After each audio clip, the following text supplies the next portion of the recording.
Week 3 was a tough one for the Buccaneers, but it's already time to turn the page to a big divisional matchup against the New Orleans Saints. That and more on today's episode of Locked On Bucs. Your daily Tampa Bay Buccaneers podcast, part of the Locked On Podcast Network. Your team every day.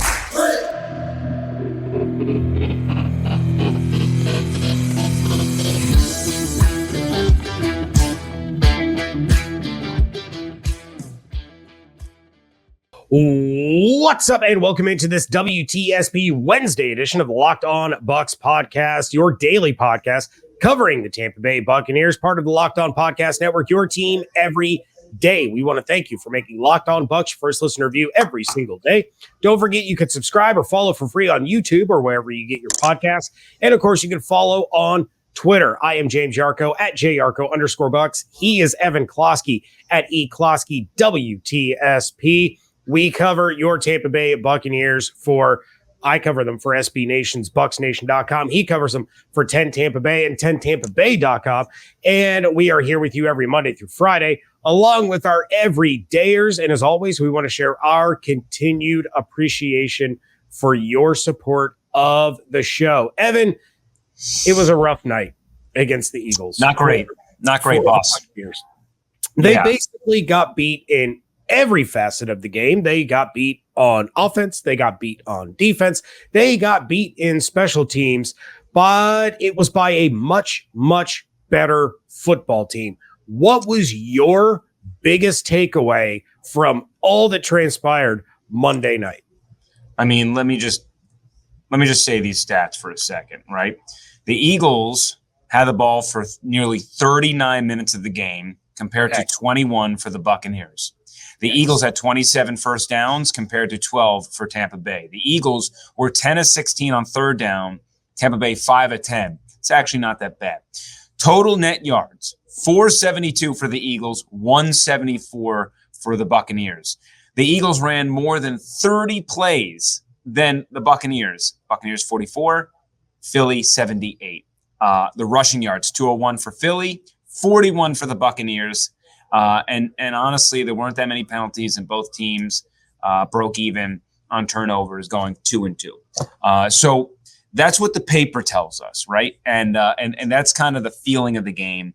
I will say at halftime, it was a 13-3 contest. I believe the Buccaneers only had 87 yards of total offense. So I do want to give the defense a little bit of its flowers. Considering they got way more injured there in the second half. Jamel Dean leaving this contest. I'm sure we'll get to that a little bit later. But the defense held its water for a while, and the offense just had a really bad game. I mean, we can talk about Rachaad White kind of taking a step back. We thought he might have figured something out against the Bears. Just a really bad night for him in a game where he had like 91% snap share. They really let him tote the rock a bunch, and he did nothing with it. Of course, his offensive line got manhandled in the trenches. We anticipated that. We anticipated the Eagles' defensive line to manhandle the offensive line, and vice versa. You know, the Buccaneers couldn't win really many one-on-one matchups in the trenches, defensively speaking. Greg Gaines probably flashed the most, but even so, I mean, the Eagles' offensive line didn't break much of a sweat, especially considering how much they bullied them in the rushing attack, which Todd Bowles said he was actually a little bit more pleased watching the game tape than what it felt like. He said things are correctable. There were a couple of misfits. It was very obvious that Devin White was not 100%, as judging by his interception return and really not turning on the Jets there. And Mike Evans probably played the worst game we'll see from him this season. Reminds me of the Carolina Panthers game last year when it felt like he was a big reason why this team kind of set the tone of stinking. And this year, more than many other years, you have a lot of players making a lot of money. Guys like Jamel Dean, guys like Mike Evans, guys like Carlton Davis. A lot of them didn't show up last night, either due to injury, due to partial injury, or just performance. You know, Devin White too is in that category. You have to bring it every night. You guys are getting paid. There isn't much salary cap room to bring in help. They need you. And Mike Evans dropping that crucial third down pass. I understand it wasn't a great throw from Baker, but Mike Evans, if he's a Hall of Fame wide receiver, he's a guy that catches that, right? And we believe he is. It was a tough grab in the end zone to make that touchdown happen. But even Mike Evans said, I got to get that. He had another drop in the second half as well when the rain started coming down, went right through his fingers. And then he made the best grab we're going to see, a highlight reel grab, one of his top 10 ever, because, of course he did. And then ended up scoring a touchdown anyway, which we can attribute a little bit to garbage time. But it was a combination of facing a team that personnel wise is way better than you on paper. And just you not bringing your A effort, your B effort, or your C effort. So it was really the Eagles enforcing their will, but also kind of the Bucs folding in the big stage. So does that mean you compared Mike's performance to the Panthers game last year? And then after the game last night, you talked to Devin White, and he said that the Bucs are going to see the Eagles again. Does that mean that Mike Evans in the second chance against the Eagles is going to go for 207-3? Is that can we Sharpie that in as a Klosky prediction? Yeah, let's put that one in very light pencil. I'd rather Sharpie it. Yeah. No, you're 100% right. There were a multitude of factors that went into the outcome of last night. And you're right. Injury does play into it. A 100% Devin White does not run out of bounds and pass on the opportunity to absolutely just decleat Jalen Hurts on his way to the end zone. In another game against the Eagles, you may not see the Bucs have to go from Jamel Dean to D. Delaney to Derek Pitts all in the span of one game. You may not see Vita Vea having to deal with a pec injury. There's a lot of different things that could have changed the outcome. Would the Bucs have still lost if Devin White was 100%, Carlton Davis was 100%, Jamel Dean didn't leave the field? Yeah, maybe, probably, but it would have been a lot more like what you had predicted, what I had predicted. David, I think he predicted a 3-point Eagles win. I predicted a touchdown margin. It would have been much more competitive, much closer. And instead, extenuating circumstances on top of a team that is far more talented overall. I don't think there's any Bucs fans that can deny that. We had the outcome that we had. Yeah. And I know fans are going to complain about like the tush push stuff, but Todd Bowles and company take fault with that. Don't let them in a fourth and short situation. And if you're not getting gashed in the rushing attack, you would have been just fine. But, the tush push is a byproduct of letting them get into that position. So, and they stopped them once, I believe, on it. But they did. You're not stopping it twice in a row. Here's my issue with the tush push. I don't want it banned or outlawed like some people do. Let them run the play. My issue is that the officials let it go on too long. When Jalen Hurts' initial forward progress is stopped, like it was on a couple of tries on Monday night against the Buccaneers, they don't blow it dead. They continue to let the guys behind him push him 2, 3, 4 more times before they finally blow it dead. As soon as that initial motion is stopped, blow it dead. It's going to really put an end to a lot of that because they're basically getting 3 or 4 opportunities on one play to gain a yard. So, of course, it's undefeated. Yeah. I'll tell you this, the tush push is going to be here until someone gets seriously injured. So, yeah, it's a very physical play. And, while it's working, make it happen. I am very curious that one day is someone going to get serious hurt by that play. And once it happens, it's going to be the last time you see it, at least from whatever team is using it. So, whatever. I think in a lot of regards, you got to throw out the tape. It would have taken a perfect effort from the Buccaneers, right? You got the 2 turnovers. You would have needed to have no turnovers. You needed to execute on all the plays that the drop passes, You know, just what we saw sort of there in Minnesota. And I know Minnesota and the Bears right now, neither one of them has a win. So we still are trying to figure out what the Buccaneers are.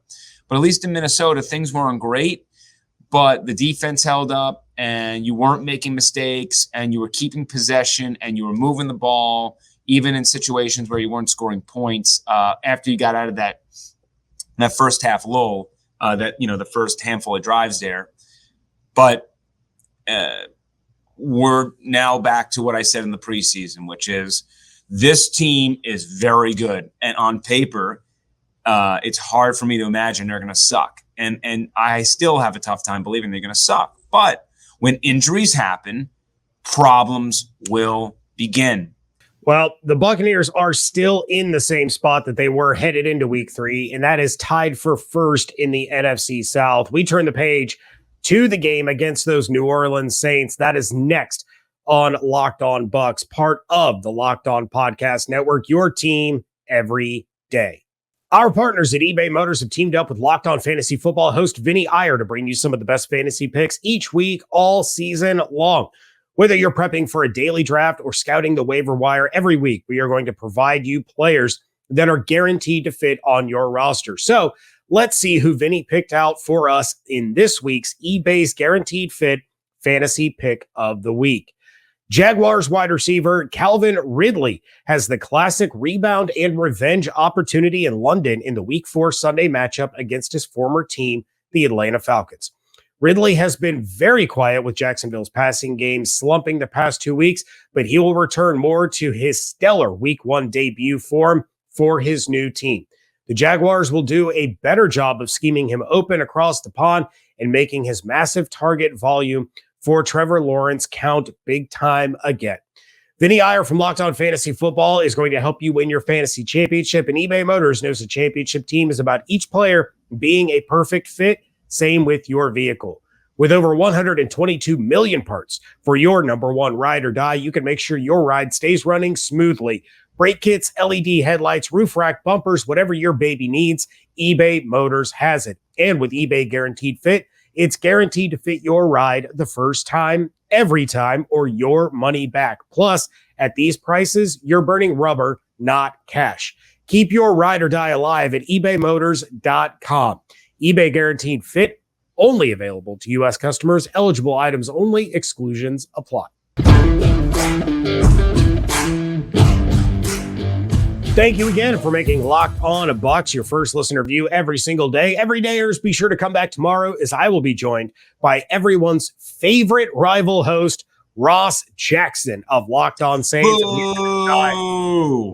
We are going to dive into the matchup between the Bucs and the Saints as Jameis Winston looks to get a win against his former team. But, Evan, the Buccaneers lost in the trenches on Monday night. They were down to beer vendors as cornerbacks. The running game was non-existent, to say the least. They were allowing 50-plus yard punt returns. On the offensive side of the ball for the Buccaneers, what can they take away from that loss to the Eagles and use it to get an advantage against the New Orleans Saints on Sunday? I don't know about getting an advantage, but first off, execute. As cliche as that is, right? When your number is called, show up.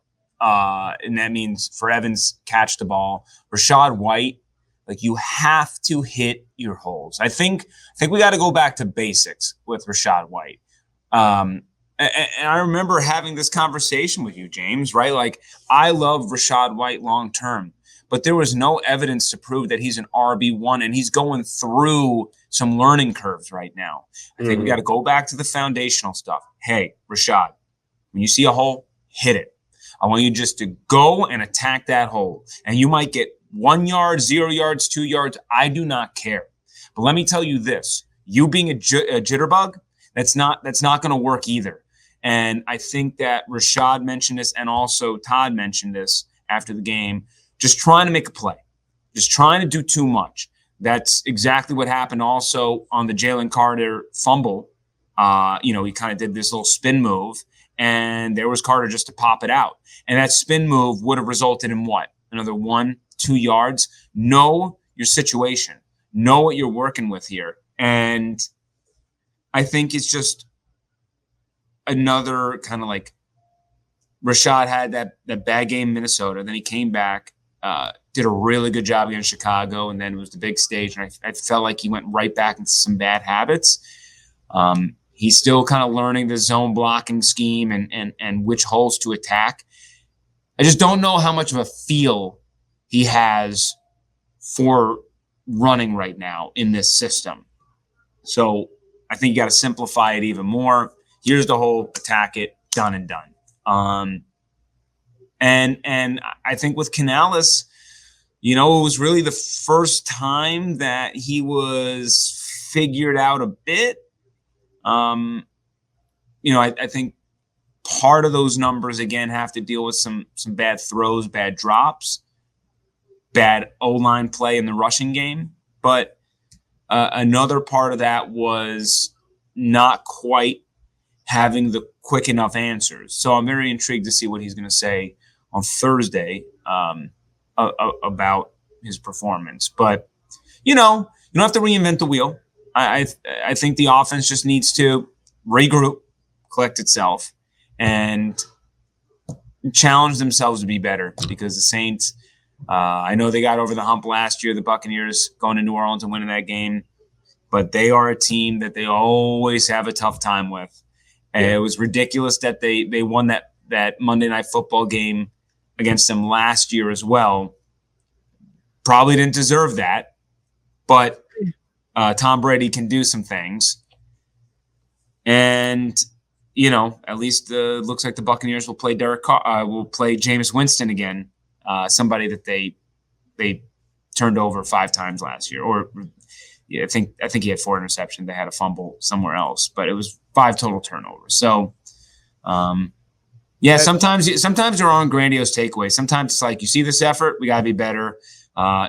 Hey, Mike, make that catch. Hey, Rashad, hit that hole. Okay, let's get back to it. Yeah, I mean, going up against Jameis should help the NFL's second best turnover differential. But let's talk about the side of the football that would be getting those takeaways and those turnovers. They were gashed in the run game. They were beaten like a drum by yet another number 1 receiver. I talked about it on the Blitz. It was a big concern of mine. It's still a concern heading into this game, going up against Chris Olave. They couldn't seem to get Jalen Hurts down, even when he was swarmed by defenders. So what lesson can the defensive side of the ball take away now and apply it to the Saints game to try and give the Bucs a little bit of an advantage? Make your tackles. I think that's the number 1 thing that Bowles said as well. Wrap up. That goes for the special teams too. So again, it's just simple execution stuff. I definitely think that Todd was also figured out big time, especially in the rushing game. I don't know if that was a byproduct of Devin being hurt and some of those misfits. Yeah, but maybe a little. The big and uglies up front, they need help, and that's going to compromise you on the back end. So, I mean, you're going to have to allow Jameis Winston to test you. And that means Chris Olave taking a couple of deep shots. But, I don't know.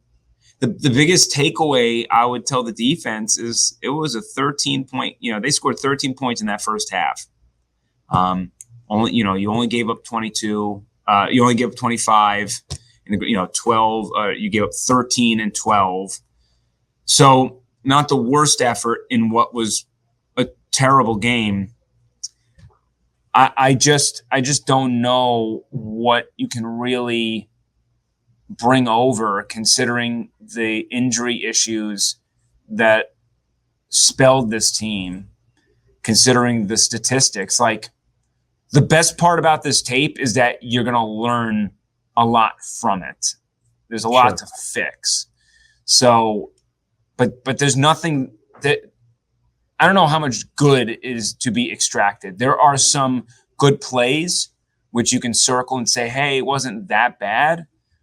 But it just, you got to essentially run back the tape of what you did the first couple of weeks and just remind them This is what happens when you do your job. This is what happens when you wrap up, what happens when you execute.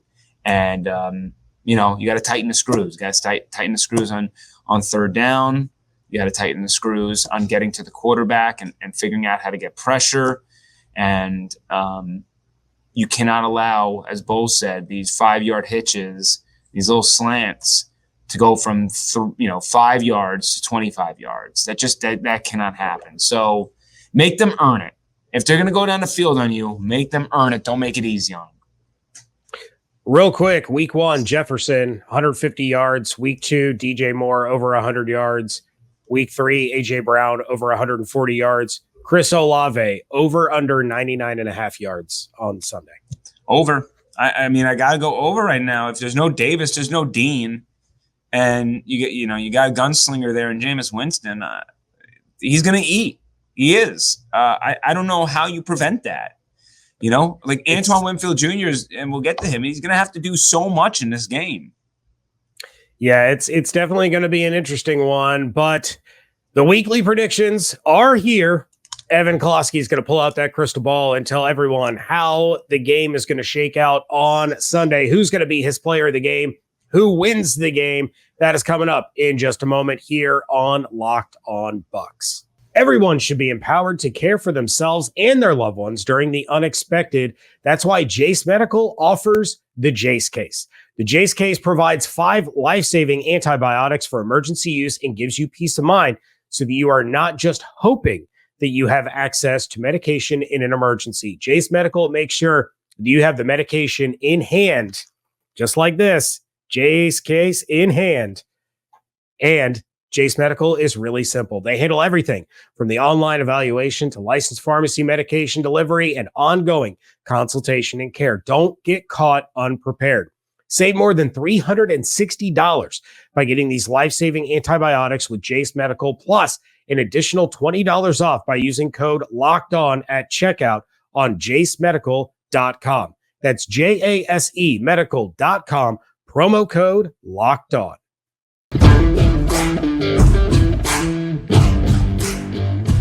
Wrapping things up here on a WTSP Wednesday edition of the Locked On Bucs podcast. James Yarcho, Evan Klosky, bringing the heat, bringing the fire, bringing the predictions, telling you all about the future. And let's start with that bold prediction this week against the New Orleans Saints, Evan. Here's my bold prediction. Mike Evans, more than 100 yards. Snap. He's going to beat up Marshawn Lattimore. And if you think like, oh, man, it's Mike Evans, that's not a bold prediction. Well, since 2017, Mike Evans has only had one game where he's had more than 100 yards against the Saints. I believe that was the Ryan Fitzpatrick, the week 1 shootout, the 48-40 game. Beyond that, let's go through all the games. Now, there are a couple that Lattimore was out for. There was one that there was an ejection. He was not out for that 100-yard performance because that's one of shout out to my buddy Christian. That's one of his favorite pictures to post on Twitter, and he'll always caption it with "Want to see a dead body." And it's Mike Evans catching a football to win for a touchdown with Marshawn Lattimore face down on the turf. It's a beautiful thing. So here you go. Since 2017, 13 yards, 55 yards, 147 yards, 86, 0, 69, 2, 64, 3, 48, 14, 61, 59. That's an average of 48 yards per game. That's an average of 3 receptions per game, which I didn't go through. And Marshawn Lattimore has shadowed him 10 times. Once Evans left early. Once both were ejected. Last year, Evans went 3 for 61 in, I believe, like 3 quarters. But in some of these in the shadow games, after his first 2 seasons in the league, I think the best game that Mike has had is 4 for 64. So 100 yards for Mike Evans. I think Canales figures it out for him. And a touchdown? Or are we going to give him a touchdown too? Yeah, and a tutty. Keep the streak going. 4 in a row. Love to hear that. All right. Who is going to be your player of the game? I realize your bold prediction just gave Mike Evans quite the nice stat line, but I would assume that your player of the game might be somebody different. Antoine Winfield Jr. He is going to have to be the everyman out there. I don't know what his stat line is going to look like. My guess is Todd Bowles is going to be uber creative with him. This man, I mean, I know they want to keep him in that role of the safety. I feel like they're going to break that fourth wall and say, we need you for this game. We'll go back to what we want to do in week 6 after the bye, but I need you to dance. So Antoine Winfield Jr., he is going to play all-pro caliber ball on Sunday. As he typically does. And they're definitely going to need him. You're 100% right. Hopefully, Jamel Dean is able to play. Hopefully, Carlton Davis, like you mentioned earlier, he was this close to playing against the Eagles. Hopefully, he's good to go against the New Orleans Saints. Either way, whether those guys are in or out, Antoine Winfield Jr. is going to have a big role for this football team, both in the pass game and in the run game. Oh, and coming on those blitzes that Todd Bowles loves to send him on. So it's a big divisional game. It's far more important than the Eagles game. Yes, I understand that the Eagles are also in the NFC, but the divisional games come first. And the Buccaneers have an opportunity now to basically take sole possession of first place in the division. I guess technically they'd still be tied with the Falcons if the Falcons beat the Jags. It's neither here nor there. The Bucs would be 1-0 in the division, 3-1 heading into the bye week, going up against Jameis Winston. It's a bitter rivalry as much as the Saints fans don't want to admit it. How do you see this game shaking out, Evan? Who comes out on top?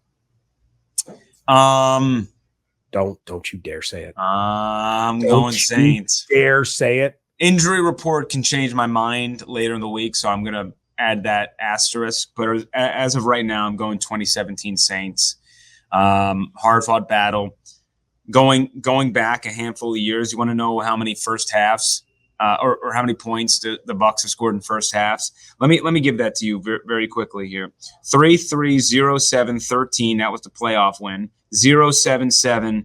And then it was like 10, 14, 31, 13, 3, 7, 13. But I'm expecting a low-scoring, grinding type of game, as we've seen with this offense until they can kind of get brewing quickly here. I just think that this is trouble written all over it, mostly because of injuries.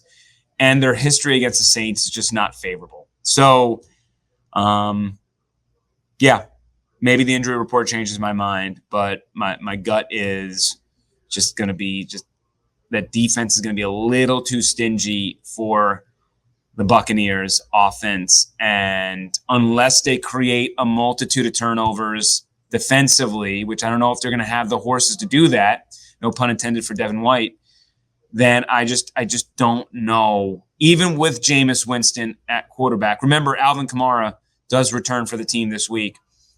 I just don't know if they got enough juice entering this game. Fully healthy, I'm picking the Bucs. But where they are right now, without an injury report in my hand, 2017 Saints. All right. Well, we are going to keep an eye on that injury report. And come the final preview episode, when David and I go live on this YouTube channel on Friday, I'm going to hit you up one more time after the final injury report and give you an opportunity to change your mind. And I'll let all of our every livers know during that show. Otherwise, fair. If the Bucs win, I reserve the right to ridicule you mercilessly for picking the Saints, because how dare you, sir? It's the Saints, and just gross. Hey, if there's one thing I'm objective. Okay, I'm a journalist.